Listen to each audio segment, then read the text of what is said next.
melaksanakan Kombel pada hari ini dengan keadaan sehat walafiat. Kemudian kita juga semangat untuk walaupun hari sudah jam 2, tapi semangat kita tetap kuat dan kita sangat luar biasa. Terima kasih kami ucapkan kepada Bapak Kepala Sekolah, pada semua rekan-rekan dari SD 3 Pondok Salio yang telah mendukung acara kita ini supaya menjadi sekolah yang terbaik. Salawat dan salam marilah sama-sama kita kirimkan kepada pimpinan umat Islam yang besar Muhammad sallallahu alaihi wasallam. Allahumma shalli ala sayyidina Muhammad wa ala ali sayyidina Muhammad.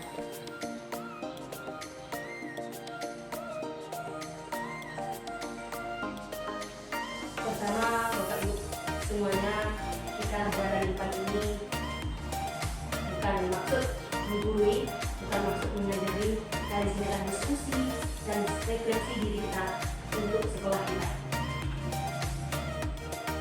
Mohon maaf nanti Bapak Ibu jika ada penyampaian kami sebagai pemateri hari ini yang tidak cocok, yang tidak sesuai dengan kami mohon maaf. Kemudian kita ucapkan terima kasih dukungan sportif kita bersama. Selanjutnya pada hari ini materi yang akan kita bahas adalah sebagai bukti aksi nyata bagi kita dalam meningkatkan pemahaman tentang budaya positif. Untuk Bu Lila dan Bu Dina dan Bu Yanti mungkin ini sudah dapat sertifikatnya ya. Tapi mohon izin untuk hari ini bukan kita. Mungkin sertifikatnya sudah keluar bagi Bapak dan Ibu, tapi kita setidaknya akan mengulang-ulang kembali pembelajaran kita. Baik Bapak Ibu, materi kita pada hari ini adalah budaya positif. Yang mana tahu kita budaya positif ya. Sebagaimana Ki Hajar Dewantara mengatakan kepada kita adalah filosofinya Guri Handayani, yaitu moto pendidikan kita yang artinya memberikan contoh tauladan di depan, di belakang memberikan dukungan dan memberikan binaan. Jadi Bapak Ibu, kita sebagai seorang pendidik kita tahu dulu apa tujuan pendidikan kita. Sebagaimana disampaikan oleh Ki Hajar Dewantara, tujuan pendidikan kita adalah untuk kita sebagai pendidik dan zaman supaya kita itu berkembang sesuai dengan ketentuan dan tujuan yang kita hadapi. Yang pertama adalah menuntun. Menuntun di sini artinya adalah kita melihat perkembangan tumbuh kembang anak didik kita menjadi anak didik yang berkarakter, berbudaya dan sebagainya. Kodrat alam yang kita maksud di sini adalah siswa kita tahu siswa kita adalah siswa yang unik. Bagi mereka banyak perbedaan, masing-masing mereka itu mempunyai kelebihan, bakat dan minat. Kemudian siswa kita juga mengajar sesuai dengan peran zaman yang artinya kita menyesuaikan dengan keadaan teknologi saat ini. Makanya anak kita pada hari ini kita tidak bisa melepaskan kita dari dunia digital saat ini. Jadi kita seorang guru kita harus bisa mengupgrade ilmu pengetahuan kita sesuai dengan peran zaman. Kalau tidak, kita akan tertinggal dari pendidikan saat ini. Baik Bapak Ibu, untuk mewujudkan itu semua, tujuan pendidikan kita ini adalah kita bisa budayakan budaya positif. Apa itu budaya positif? Dan menanamkan nilai-nilai, kebiasaan-kebiasaan baik di sekolah agar murid kita berkembang menjadi pribadi yang kritis, penuh hormat dan bertanggung jawab sesuai dengan profil pelajar Pancasila. Ini Bapak Ibu, ini sudah kita lakukan semuanya. Namun sebagiannya perlu kita kembali berdiskusi, membudayakan kembali budaya positif. Contoh budaya positif di sekolah kita atau yang telah kita lakukan bersama dengan guru di pagi hari, kemudian bersikap sopan dan minta izin pada guru bila akan masuk atau keluar kelas pada saat pembelajaran, kemudian sebagai wujud menghargai diri orang lain, melaksanakan bakti rutin membersihkan sekolah gotong royong, kemudian tepat waktu tiba di sekolah dan masuk kelas untuk mengikuti proses belajar mengajar. Kemudian kita mengadakan sholat zuhur, membuang sampah pada tempatnya. Inilah contoh-contoh budaya positif yang telah kita lakukan. Ini terus kita kembangkan, semoga bisa menjadi sekolah aman dan nyaman bagi anak didik kita. Bapak Ibu, ini contoh budaya positif. Pada hari ini, budaya positif adalah yang pertama disiplin subjektif, kebutuhan dasar manusia, motivasi perilaku, kemudian restitusi, posisi kontrol dan keyakinan dan tiga restitusi. Pada hari ini kita bahas hari ini adalah restitusi dan posisi kontrol guru. Jadi materi kita pada hari ini adalah restitusi dan posisi kontrol guru. Ini dari sekian materi kita ada 7, tapi yang kita bahas pada hari kita fokuskan kepada 5 kontrol guru dan baik Bapak Ibu, tadi ada yang ketiga rasanya melaksanakan aktivitas. Bapak Ibu, kita semua merasa jenuh, merasa letih dan lelah. Kita segarkan sedikit pemikiran kita pada hari dengan melihat sebuah video kekayaan yang mungkin dapat kembali menambah semangat, menambah kekuatan kita untuk pada hari ini. Kira untuk kita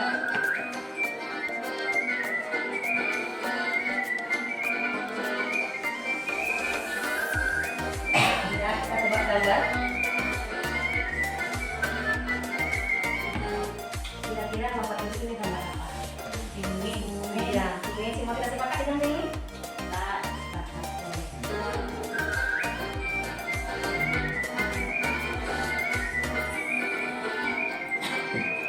Ya,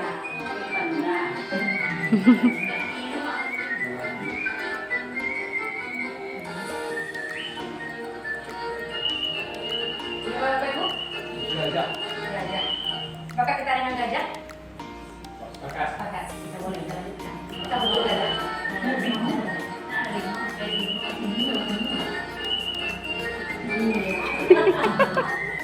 Ya, dalam hati coba deh.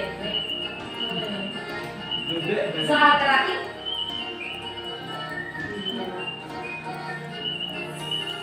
Orang tua yang senang tertawa. Kira-kira orang apa?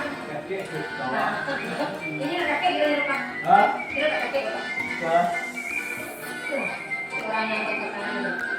Jadi kita tarik kesimpulan.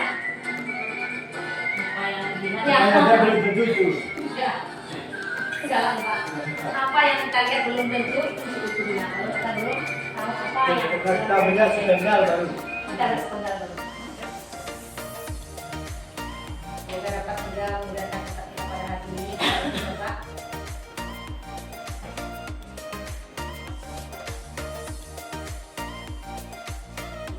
Ini posisi kontrol dulu. Ada 5 posisi kontrol dulu. Yang pertama guru memposisikan dirinya sebagai penghukum, pembuat rasa bersalah, sebagai teman, pemantau dan manajer. Bagaimana pula kita mempraktekkan posisi guru kita sebagai guru, sebagai penghukum, sebagai pembuat masalah, teman dan pemantau dan manajer sebaik. Seterusnya, jadi ini ada 5. Jadi pemantau, penghukum, pembuat rasa bersalah, teman dan pemantau, inilah posisi guru yang sering kita jalankan. Kekalaman berat zaman, supaya kita itu berkembang sesuai dengan ketentuan dan tujuan yang kita hadapi. Yang pertama adalah menuntun. Menuntun di sini artinya adalah kita melihat perkembangan tumbuh kembang anak didik kita menjadi anak didik yang zaman, supaya kita itu berkembang sesuai dengan ketentuan dan tujuan yang kita hadapi. Yang pertama adalah menuntun. Menuntun di sini artinya adalah kita melihat perkembangan tumbuh kembang anak didik kita menjadi anak didik yang berkarakter, berbudaya dan sebagainya. Kodrat alam yang kita maksud di sini adalah siswa kita tahu siswa kita adalah siswa yang unik. Bagi mereka banyak perbedaan, masing-masing mereka itu mempunyai kelebihan, bakat dan minat. Kemudian siswa kita juga mengajar sesuai dengan peran zaman, yang artinya kita menyesuaikan dengan keadaan teknologi saat ini. Makanya anak-anak kita pada hari ini kita tidak bisa melepaskan kita dari dunia digital saat ini. Jadi kita seorang guru, kita harus bisa mengupgrade ilmu pengetahuan kita sesuai dengan peran zaman. Kalau tidak, kita akan tertinggal dari pendidikan yang saat ini. Baik Bapak Ibu, untuk mewujudkan itu semua, tujuan pendidikan kita ini adalah kita bisa budayakan budaya positif. Apa itu budaya positif? Dan menanamkan nilai-nilai, kebiasaan-kebiasaan baik di sekolah agar murid kita berkembang menjadi pribadi yang kritis, penuh hormat dan bertanggung jawab sesuai dengan Patuh Pelajaran Pancasila. Ini Bapak Ibu, ini sudah kita lakukan semuanya. Namun sebagiannya perlu kita kembali berdiskusi, membudayakan kembali budaya positif. Contoh budaya positif di sekolah kita atau yang telah kita lakukan bersalaman dengan guru di pagi hari, kemudian bersikap sopan dan minta izin pada guru bila akan masuk atau keluar kelas pada saat pembelajaran, kemudian sebagai untuk menghargai diri orang lain, melaksanakan kerja bakti rutin sekolah gotong royong, kemudian tepat waktu tiba di sekolah dan masuk kelas untuk mengikuti kelas belajar mengajar. Kemudian kita mengadakan sholat zuhur, membuang sampah pada tempatnya. Inilah contoh budaya positif yang telah kita lakukan. Ini terus kita kembangkan, semoga bisa menjadi sekolah aman dan nyaman bagi anak didik kita. Bapak Ibu, ini contoh budaya positif. Pada hari ini, budaya positif adalah yang pertama disiplin positif, kebutuhan dasar manusia, motivasi atau perilaku, kemudian restitusi, posisi kontrol dan keyakinan kelas dan segitiga restitusi. Pada hari ini kita bahas hari ini adalah restitusi dan posisi kontrol guru. Jadi materi kita pada hari ini adalah restitusi dan posisi kontrol guru. Jadi dari sekian materi kita ada 7, tapi yang kita bahas pada hari ini kita fokuskan kepada 5 kontrol guru. Baik Bapak Ibu, tadi ada yang terima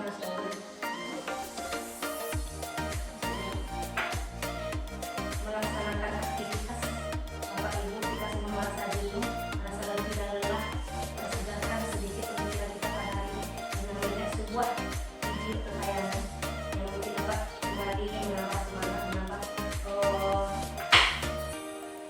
kekuatan kita untuk pada hari ini. Saya kira untuk mereka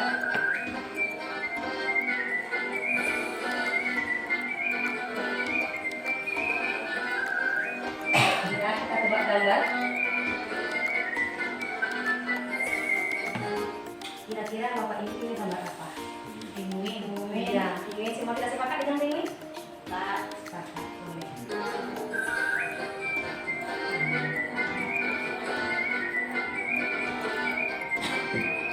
Ya, panda.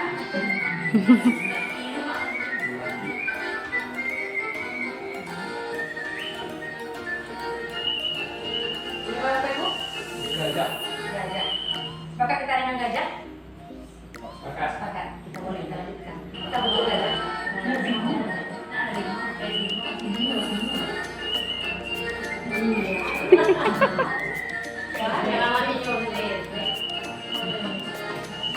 Soal terakhir.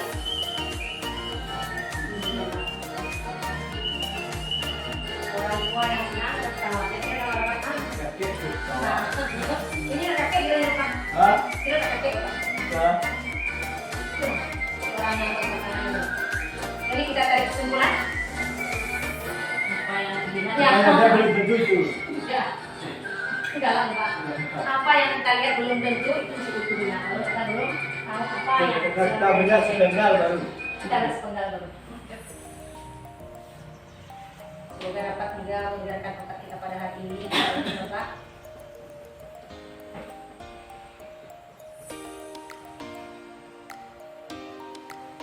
Ini posisi kontrol guru. Ada 5 posisi kontrol guru. Yang pertama, guru memposisikan dirinya sebagai penghukum, pembuat rasa bersalah, sebagai teman, pemantau dan manajer. Bagaimana pula kita mempraktekkan posisi guru kita sebagai guru, sebagai penghukum, sebagai pembuat masalah, teman dan pemantau dan manajer seterusnya. Jadi ini ada 5. Jadi pemantau, penghukum, pembuat masalah bersalah, teman dan pemantau, inilah posisi guru yang sering kita jalankan. Namun kita perlu perbaharui kembali ilmu kita perbaharui kembali cara kita. Mungkin ada yang telah kita praktekkan tapi belum sesuai dengan caranya masing-masing. Di sini kita ambil dulu posisi yang pertama adalah posisi penghukum. Seorang posisi guru yang berada pada posisi penghukum bisa menggunakan hukuman fisik maupun verbal. Orang-orang yang dalam posisi penghukum senantiasa mengatakan bahwa sekolah memerlukan sistem alat untuk dapat menekan murid lebih dalam lagi. Jadi Bapak Ibu, ini posisi kerja sebagai berikut ini. Contohnya adalah guru yang menerapkan prinsip hukum akan berkata, patuhilah aturan sekolah. Awas, kamu selalu yang terjadi, selalu saja salah, selalu pasti dan yang terakhir sekali. Jadi inilah contoh-contoh kata-kata yang digunakan oleh guru yang menggunakan menceritakan dirinya sebagai penghukum. Kemudian pembelajaran kita akan berhasil dengan cara yang kita terapkan ini. Itu menurut kita. Kemudian penghukum ini nada bicaranya tinggi, bahasa tubuhnya contohnya melotot, menunjuk, menghardik-hardik. Inilah posisi guru sebagai penghukum. Kemudian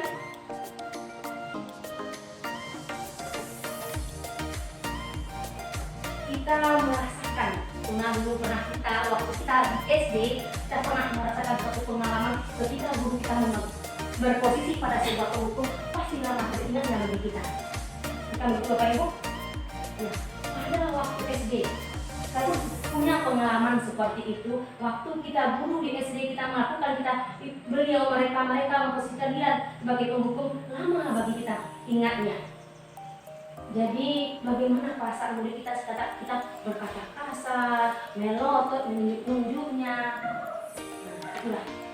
Itu semua kita lakukan untuk menegakkan kedisiplinan di sekolah kita. Contohnya anak yang datang terlambat, yang tidak berseragam sesuai dengan hari yang telah kita tentukan, ini kita gunakan. Tapi dalam ini punya pula kelebihan dan punya pula kekurangan. Kelebihannya adalah kita bisa menegakkan kedisiplinan, namun sayangnya meninggalkan bekas pada diri dan anak didik kita. Selama kita lihat, ibu kok tadi itu ada, itulah bahasa kita ya, ibu tadi itu mana? Merangkak kanak, ingat bagi kita. Jadi meninggalkan luka yang dalam bagi anak kita. Jadi ini pada 5 posisi kontrol tadi, posisi penghukum terletak pada level yang terendah. Ada berapa? Level yang terendah. Posisi penghukum pada level yang terendah. Lanjut. Posisi yang kedua adalah posisi guru sebagai pembuat rasa bersalah. Biasanya guru akan bersuara lebih lembut. Pembuat rasa bersalah akan menggunakan keheningan, membuat orang lain merasa tidak nyaman, bersalah atau rendah. Jadi kata-kata yang dikeluarkan lembut seperti, ibu sangat kecewa, senang kamu. Kecewa ibu dengan awak, karena ibu marah awak sama diriku. Oh, dia tahu lagi tak sampai dia dalam beda cek lain. Itu membuat rasa bersalah. Contoh, berapa kali bapak harus memberitahu kamu? Gimana coba kalau orang tua kamu tahu kamu berbuat ini di sekolah? Orang tua akan kecewa. Di posisi ini murid akan memiliki rasa penilaian dirinya buruk. Murid bapak merasa murid aku nilainya buruk. Kemudian tentang diri mereka merasa tidak berharga dan telah mengecewakan orang-orang yang dia sayangi. Di posisi pertama tadi anak akan membangkang dengan posisi kita sebagai penghukum. Tapi setelah kita naik ke level yang kedua, kita sebagai pembuat rasa bersalah yang merasa dirinya salah. Karena kita menggunakan bahasa yang telah kita bahas tadi adalah bahasa yang tidak lembut dari bahasa yang digunakan di bahasa penghukum. Lanjut, pengalaman bersamaan supaya kita itu berkembang sesuai dengan tujuan yang kita hadapi. Yang pertama adalah menuntun. Menuntun di sini artinya adalah kita melihat perkembangan tumbuh kembang anak didik kita menjadi anak didik yang berkarakter, berbudaya.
Salam bahagia Ibu dan Bapak guru hebat.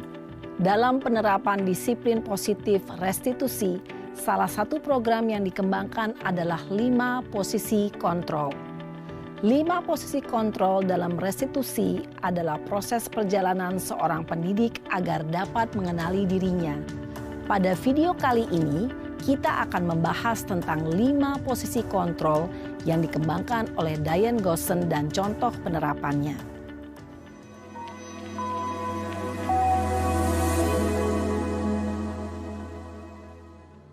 Lima posisi kontrol itu adalah 1. Posisi penghukum. 2. Posisi pembuat merasa bersalah. 3. Posisi teman. 4. Posisi pemantau atau monitor. Dan 5. Posisi manajer.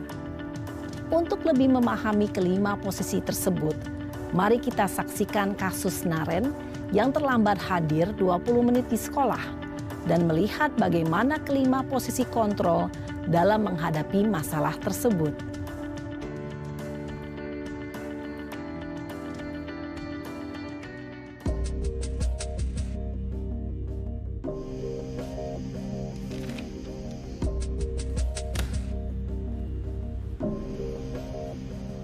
Naren!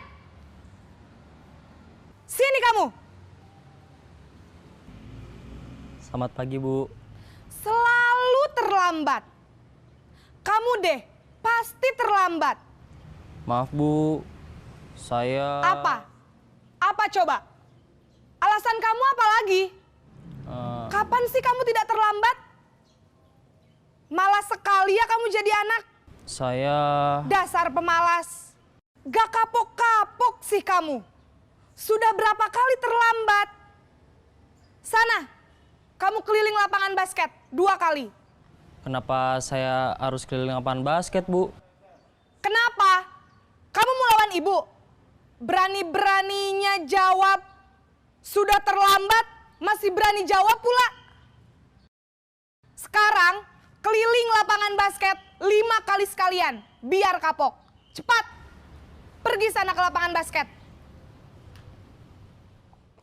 Posisi penghukum biasanya berbicara dengan nada tinggi, menghardik, menunjuk-nunjuk, menyakiti, dan menyindir. Hukuman bisa berupa fisik maupun psikis. Ibu dan Bapak guru hebat, dampak yang terjadi pada murid ketika guru berada pada posisi penghukum adalah murid cenderung akan memberontak, bahkan menyimpan dendam.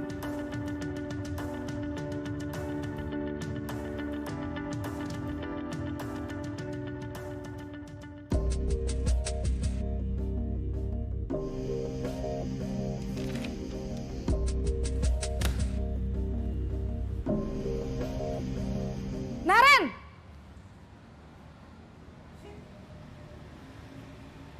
Selamat pagi, Bu. Naren. Kamu kenapa terlambat lagi, Nak? Ya Tuhan, Naren. Kamu senang ya bikin ibu susah ya? Kalau kamu terlambat lagi, nanti ibu yang ditegur Bapak Kepala Sekolah, Nak. Disangka ibu tidak bisa membina kamu. Duh, gimana ini? Maaf, Bu. Duh, Gusti Naren. Kamu suka ya kalau ibu ditegur Bapak Kepala Sekolah? Terus, sekarang ibu harus tulis apa ini di buku absen? Ini kamu sudah sering terlambat loh. Ibu harus apa coba? Maaf, Bu. Maaf sekali. Ya sudah, lain kali jangan bikin ibu susah lagi ya, Nak ya. Ibu tidak akan kuat lagi kalau kamu begini terus. Bisa jantungan kalau ibu ditegur Bapak Kepala Sekolah. Sana cepat ke kelas. Maaf ya, Bu. Maaf sekali.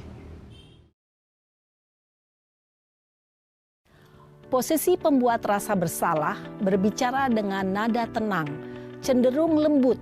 Namun kata-kata yang diutarakan membuat murid merasa menjadi orang yang gagal. Memandang buruk dirinya sendiri, merasa tidak berharga, dan tidak sanggup membahagiakan orang lain. Ketika guru mengambil posisi pembuat rasa bersalah, murid akan menganggap dirinya yang bersalah dan ia akan menyimpan emosi negatif tersebut di dalam dirinya.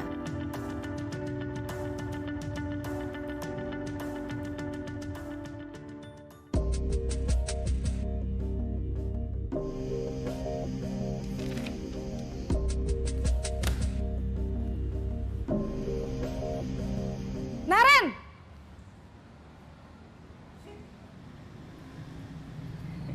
Selamat pagi, Bu. Wah, sudah jam berapa ini, Nak? Terlambat lagi ya, sayang. Iya, Bu. Habis ibu saya lupa bangunkan saya, Bu. Kamu malah menyalahkan ibu kamu. Kamu bukannya anak yang larinya paling kenceng. Kok terlambat sih? Iya, Bu. Saya memang terlambat bangun tadi. Jadi, biarpun saya lari kencang, tetap gak kekejar, Bu. Ya sudah sana, nanti lain kali larinya lebih kenceng lagi ya. Biar gak terlambat lagi. Bikin seneng ibu, demi ibu. Bisa kan? Bisa lah, Bu. Ya sudah sana masuk kelas. Ibu beresin urusan absen kamu. Kamu ini ada-ada saja. Dalam posisi teman, guru berbicara dengan nada suara ramah, akrab, cenderung bersenda gurau untuk menjaga suasana tetap santai. Murid akan merasa senang, aman, dan akrab dengan guru. Identitas yang tercipta adalah identitas sukses atau berhasil. Namun, perlu diingat, karena ini masih dorongan eksternal, maka ada faktor ketergantungan dari murid kepada orang tertentu. Di sini, guru absennya, sehingga di lain waktu, murid bisa berperilaku baik, namun hanya kepada orang-orang tertentu saja.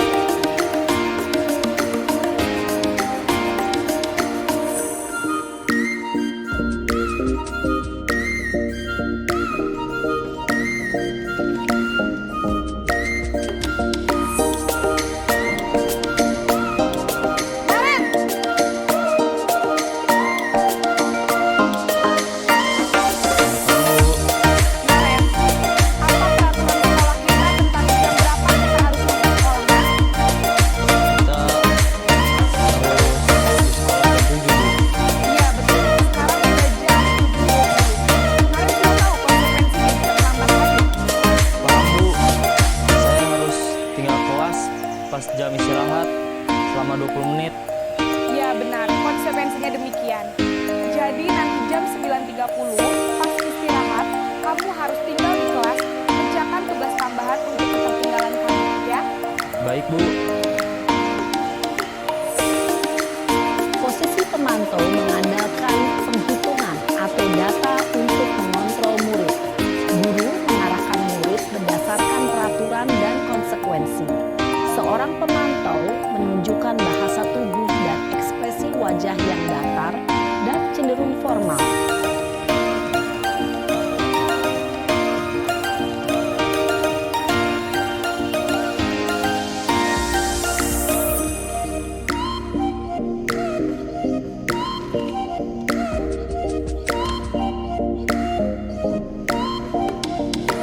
Naren!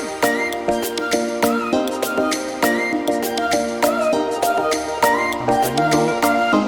Selamat pagi, Naren. Maaf, Bu. Saya terlambat. Sekolah masuknya jam 7, sekarang udah jam 7.20. Jadi sekarang bagaimana ini, sayang? Maaf, Bu. Saya lupa soal alarm semalam. Baiklah, menurut kamu, kira-kira sekolah yang mana yang harus kamu tingkatkan? Menghargai diri sendiri dan orang lain mungkin ya, Bu. Setuju. Jadi, apakah Naren meyakini prinsip saling menghormati tersebut? Iya, Bu. Saya meyakininya. Apakah Naren bersedia memperbaiki masalah keterlambatan ini? Bersedia, Bu. Bagaimana kamu akan perbaiki masalah keterlambatan ini? Saya akan coba untuk tidak lupa menyetel alarm saya, Bu.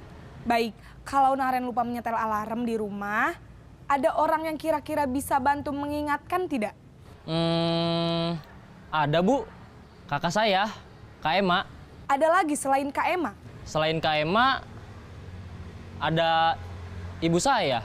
Baik, Jadi yang mengingatkan Naren adalah Kak Emma dan ibu kamu ya. Kira-kira akan mulai setel alarm kapan nih Naren? Setelah pulang sekolah, akan segera saya lakukan. Baik, jadi Naren akan setel alarm untuk bangun besok pagi dan akan diingatkan oleh kakak dan ibunda Naren ya. Ada lagi yang mungkin perlu dilakukan Naren agar tidak terlambat bangun lagi.